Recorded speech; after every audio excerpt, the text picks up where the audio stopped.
The Pool Guy Podcast Show. The Pool Guy Podcast Show. The Pool Guy Podcast Show. Yeah! Hi, welcome to the Pool Guy Podcast Show. In this episode, I'm going to go over some common reasons why your chlorine is not holding in your pool, or why you may be adding a lot of chlorine to your pool week to week. I'll go over some solutions for you here in this podcast so that you're not just spending a ton of money all season long on chlorine.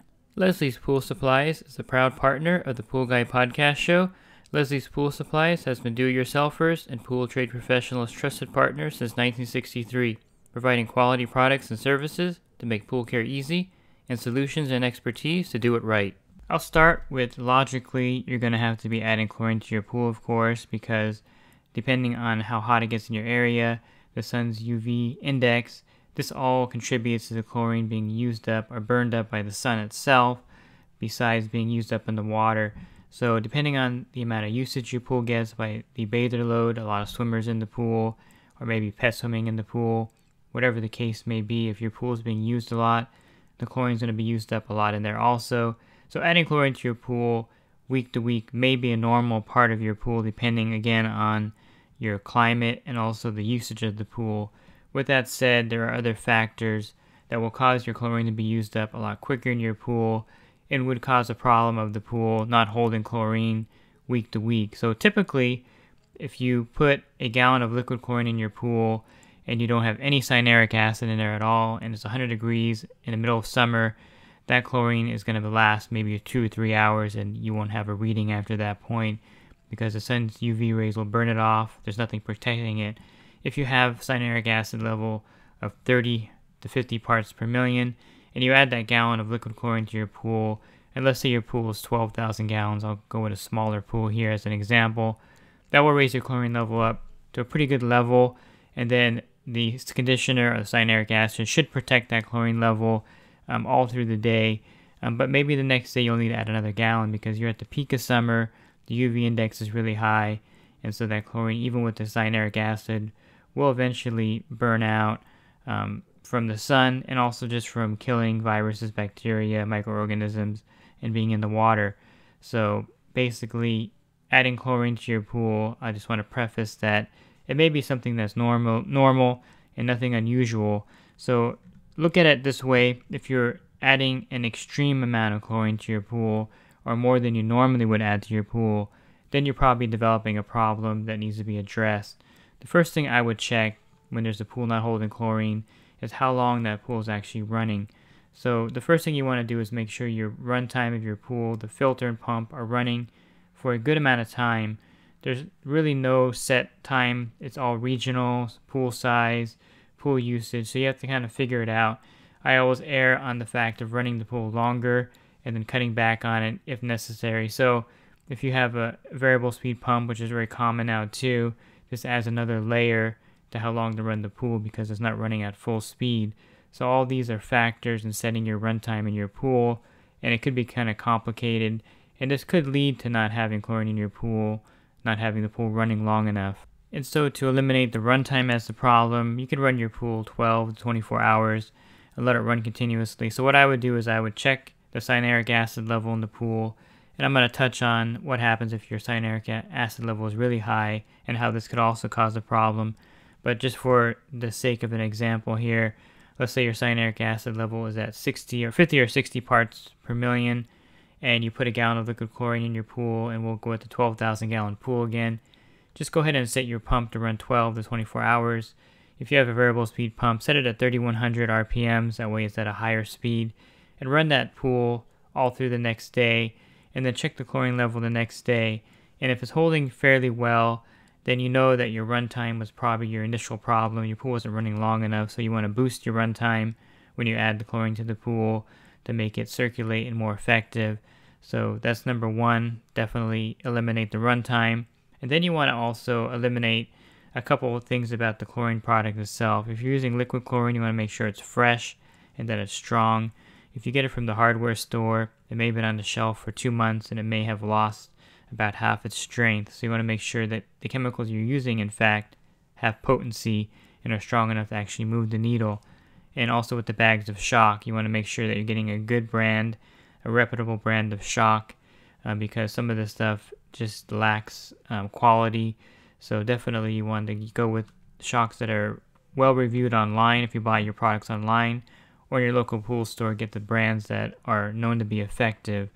I would avoid like the shock you can buy at Costco and Walmart. Typically those aren't very strong. I've had bad results with customer buying shock from Costco. It just clouds the water up, ineffective. So not all chlorine types are equal. So keep that in mind when you're purchasing chlorine to begin with.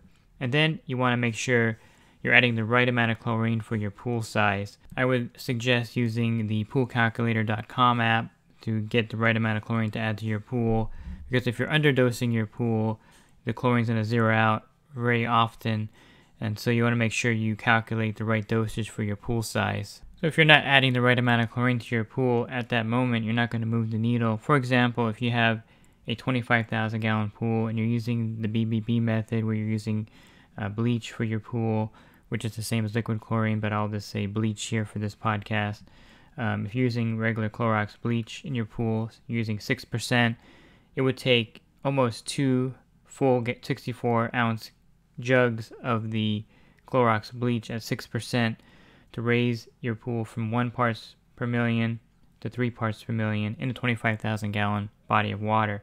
So the product you're using definitely has an effect on how much chlorine you're adding to your pool. If you're using 12.5% liquid chlorine in that same pool, 1 gallon of that would be sufficient to raise it from 1 part per million to 3 part per million. So if you're not using an online calculator or an app on your phone to calculate the dosage, you're going to really have a hard time adding enough chlorine to your pool at that moment to bring it up. And so you want to bring your chlorine up to a certain point in your pool by adding the right amount of chemicals to your pool. So one of the things that may be short-circuiting the fact that you can't get any chlorine to hold in your pool is you're not initially adding enough chlorine to kind of move that needle to get it to stabilize in your pool and to get it to hold in your pool. So if you just added 1 jug of 6% bleach to the 25,000 gallon pool, it would raise the chlorine level up just a little bit and not over the 3 parts per million that you want to get to kind of get a residual chlorine in your pool to hold. And then you would add more chlorine to that pool as the chlorine level drops after testing the pool. And typically the pool service profession, we test it once a week, but if you're a homeowner taking care of your pool, you can definitely test it a couple times a week to make sure that your pool is holding chlorine, and definitely make sure you add the right amount of chlorine to your pool to bring it up. I prefer bringing up a pool that's at 0 chlorine or 1 parts per million to 5 parts per million. That way there's some residual chlorine there. It's not a shock level of chlorine, but it's enough to get a residual chlorine reading unless there's something underlying going on, like with a high phosphate level, or if your pool's not running long enough. So in this 25,000 gallon pool, if it's at 0 or 1 parts per million, if I wanted to bring up to 5 parts per million to kind of get that chlorine activated, I would need to add 4 of the 64-ounce jugs, or if you buy the gallon of bleach, you would add 2 full gallons in there. Basically, the calculator is calling for 260 fluid ounces of 6% bleach to raise it up from 0 to 5 parts per million. So that's a lot of bleach you're going to add to your pool just to get it to a 5 parts per million point. So a lot of times when people ask, or people say that their pool's not holding chlorine, one of the first things I ask them is, what type of chlorine are you using? How much you're actually adding to your pool to get that chlorine level up? Because those are critical factors. If you're not adding enough product, or you're adding a product that's insufficient or maybe expired or old or weak, you're not going to get the same results. So you definitely want to make sure that your chemicals are fresh and you're adding the right amount of chemicals to your pool to get that up. So again, I suggest an online calculator like the poolcalculator.com. I use it all the time to make my calculations. I think it's spot on. So let me go over a few other things that could cause the chlorine not to hold in your pool. If there's any active algae in the pool, there's a good chance that the chlorine is not going to be effective in the pool and not hold. So you want to make sure you eliminate any active algae you see, because underneath that active algae is definitely microalgae. There's several ways you can treat the algae in your pool. You can go with the sodium bromide treatment. You can go with the Pool RX, which is a mineral treatment. You can use phosphate removers to actually treat the algae in your pool, even though it's not marketed for that. It's mainly marketed to eliminate the phosphates. But if you think about it logically, if you eliminate the phosphates in the water, you're going to eliminate the food for the algae, and therefore you're going to actually destroy the algae or keep it from growing and expanding. So the phosphate remover will actually help control algae in your pool and eliminate it in a way by removing the phosphates in the water. So it's really an effective treatment. I really like using these treatments for the pool, the phosphate and enzyme treatment, or the Pool RX, or an algicide of some type. I would shy away from using the copper type algicides because if you overdose your pool, you could cause staining in the pool. So definitely caution you on that. But you can definitely use an algicide of some type or a phosphate remover to get rid of the algae in the pool, and that will make the chlorine more effective. So any active algae blooms in your pool, even if you have algae on the step area, maybe a little bit in the deep end, this will use up the chlorine very rapidly. So you want to make sure you eliminate any type of algae that's visible in the pool and get rid of it, and that will make the chlorine effective just in that aspect. Also, I talked about runtime. Part of the runtime is also the filtration of your pool. So you want to make sure that, especially during the summer season, that your filter is clean and operating effectively. If the cartridges are dirty or old, change those out. If the DE grids are really old also, or if you haven't cleaned your DE filter in a while, you're just backwashing all the time, definitely take it apart and give it a good cleaning. That's also a factor in the pool holding chlorine. I can't tell you how many times I've gotten to a client's property.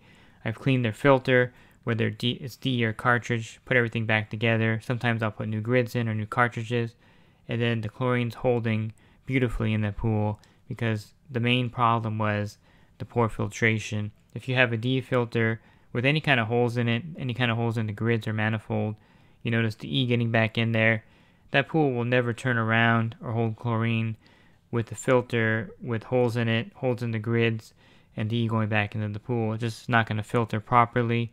The same thing with the cartridge filter. If the cartridge filter, if you clean it, put it back in it, and the PSI goes back up or the circulation is poor because the cartridges are really old or really stained, definitely that's going to cause the chlorine not to hold in the pool. You'll be surprised putting a new cartridge in how well the chlorine will hold in the pool because the filtration is really a key factor in the chlorine being effective in the pool. I wouldn't underestimate having a good filtration system in any shape or form, and also the correlation with that to the pool holding chlorine. So I'll go back real quick to the high phosphate in the pool, which is a very common problem. The phosphate removers are really effective. You can use various brands of them, whatever's available in your area. They're all pretty much effective because they have typically the same ingredient in them that makes them effective in treating the phosphates.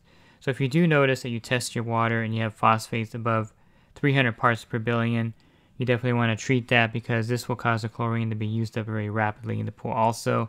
And you'll find that once you treat the phosphates, the chlorine in your pool will hold very well. And this also goes for a saltwater pool. If you're running your pool a very long time and then all the lights are green indicating that it should be producing salt, but you have a really high phosphate level in your saltwater pool, this could make the chlorine generation ineffective and also cause your pool not to have chlorine in it. So the phosphates are really a key factor, I think, and it's something that in the last 10 years in the industry that we've been talking about more and more. And for me, I think the phosphates in the pool are one of the key reasons why chlorine's not holding, besides what I mentioned at the beginning of the nitrates being a problem also. Phosphates are definitely a real problem in a lot of states and a lot of regions, so keep that in mind that that's a big thing, and it's one of the things that could cause your pool from not holding chlorine.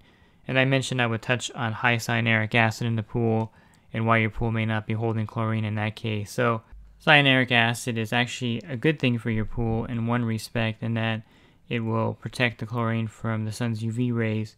And if you have too much cyanuric acid in your pool, let's say you test your CYA level and it's coming in at 130 parts per million or 150 parts per million, it's really higher than recommended. What could happen, or what's happening, is that since the cyanuric acid bonds and unbonds with the chlorine molecule, it slows down the effectiveness of the chlorine, and it will require you to have more free chlorine in the pool at a higher, have your chlorine at a higher level to be effective. So if you have cyanuric acid over 100 parts per million, to be effective, really you're going to have your free chlorine level at 10 parts per million so that you don't have algae forming or the chlorine is not being used up pretty quickly in the water. And since the trichlor tablets are the most common way to introduce cyanuric acid into the pool, I guess I'll back up a little bit. Each of the trichlor tablets, if you get the 3-inch tablets, each of those tablets are about half of the weight of that product is cyanuric acid. So if you buy a 50-pound bucket of trichlor tablets, you add the whole 50-pound bucket to your pool during one season, you're adding 25 pounds of cyanuric acid to your water. So keep in mind that the trichlor tablets or pucks, whatever you want to call them, half of that is cyanuric acid. So you're adding more cyanuric acid as you're using them. So they slowly dissolve in the pool, adding, of course, chlorine to the pool, but also cyanuric acid to the pool.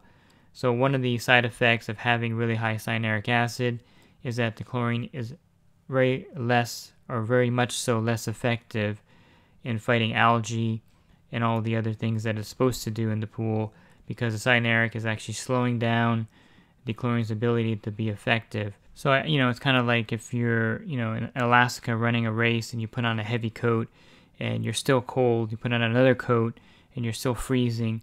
All of the weight of those coats is going to slow you down as you're running, of course.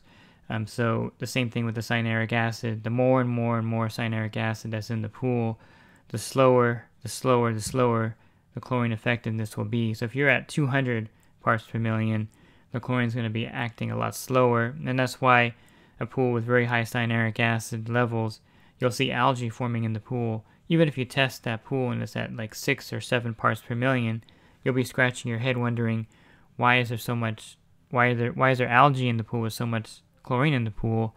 It's because the chlorine is just not effective. It's just not working the way it's supposed to work.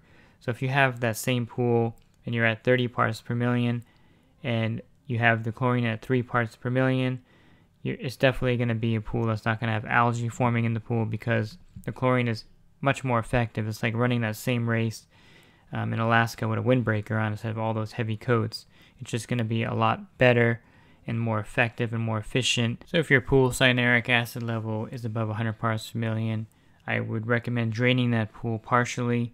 If you drain half the water out of that pool, logically you'll bring the cyanuric acid level down to 50 parts per million, which is acceptable.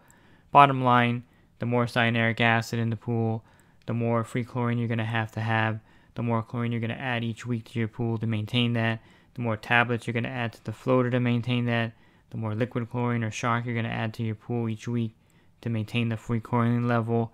It's kind of like a vicious cycle where you're not really winning, of course, because you're adding more cyanuric acid to your pool with tablets, and you really can't switch over to just liquid because it requires a lot of free chlorine to be effective.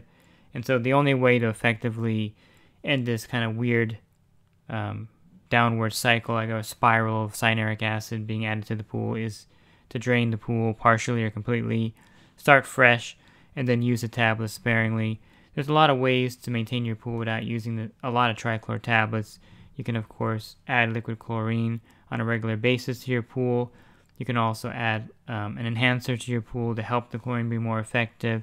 And I guess I should mention that along with being an algicide, the enzymes and phosphates are a great way to enhance the chlorine to make it more effective and last longer in your pool. The Pool RX is a great way to also extend the chlorine level in your pool and make it more effective. Adding borates to your pool to 30 to 50 parts per million is another great way to make your chlorine more effective.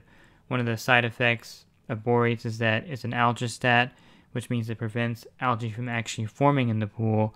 And so if you add the borates to your pool, you won't have any algae. And just in that respect, the chlorine will be much more effective because it won't be used up fighting the algae. And so it's a bit of a mystery sometimes of why your pool is not holding chlorine. You can kind of eliminate the usual suspects: the runtime of the pool, poor filtration, not adding enough chlorine to the pool, using ineffective chlorine products, having too much cyanuric acid in your pool, and then you have the other variables like phosphates and nitrates. You have pool use, if your pool is being heavily used. Of course, the suntan lotion, all the body oils, the kids peeing in the pool, all these things contribute to the chlorine being used up. So in your particular case, you're going to have to kind of look at your pool scientifically and think about why it's not holding chlorine or why you're adding so much chlorine every week. And obviously the climate or the weather conditions is a huge factor in chlorine being used up in your pool. A pool that's, 25,000 gallons in the winter time in California here, the chlorine's going to hold in there really well. The water temperature's in the 60s. There's no sunlight. There's sunlight usually pretty much all year round here, but the sun's UV rays aren't as strong as in the summer, and so that pool will definitely hold the chlorine a lot better in the wintertime with 60-degree weather, 60-degree water temperature, cooler weather, lower UV index. Take that same pool here in the summertime where it's 100 degrees, the water temperature is in the 80s, and the UV index is high. That chlorine is not going to last nearly as much. So your climate is a huge factor also, so don't discount that as a factor. But again, it could be a combination of these things causing the chlorine to be used up in your pool, and you just have to kind of investigate and do it step by step to eliminate these things. So one of the first things I would do if you're adding a lot of chlorine to your pool is to get a nitrate test strip kit and see if you have nitrates in your pool. From that point, I would get a phosphate test. You can either get the test strips or bring a sample into your pool store, and they can test that for you to eliminate nitrates and phosphates. And then you would go down the list and check off all the different things I mentioned here, and your pool definitely will begin to hold chlorine once you kind of figure out why it's not. And it's a process of elimination, and once you find that source or the reason why your pool is not holding chlorine, turning your pool around can be very easy after that point. And if you're looking for more pool care resources, definitely check out my website, swimmingpoollearning.com. I have a lot of web pages there with information, plus I have an ebook available for $9.99 for you. And if you're in the pool industry and you need help with your business, or you're starting out, or you want to enhance your business, definitely check out my coaching program at poolguycoaching.com. A lot of great benefits for being in the program, including the ability to call me and text me in real time. Again, you can learn more about that at poolguycoaching.com. Thanks for listening to this podcast. Have a great rest of your week, and God bless. Leslie's Pool Supplies has been do-it-yourselfers and pool trade professionals' trusted partner since 1963, providing quality products and services to make pool care easy and solutions and expertise to do it right.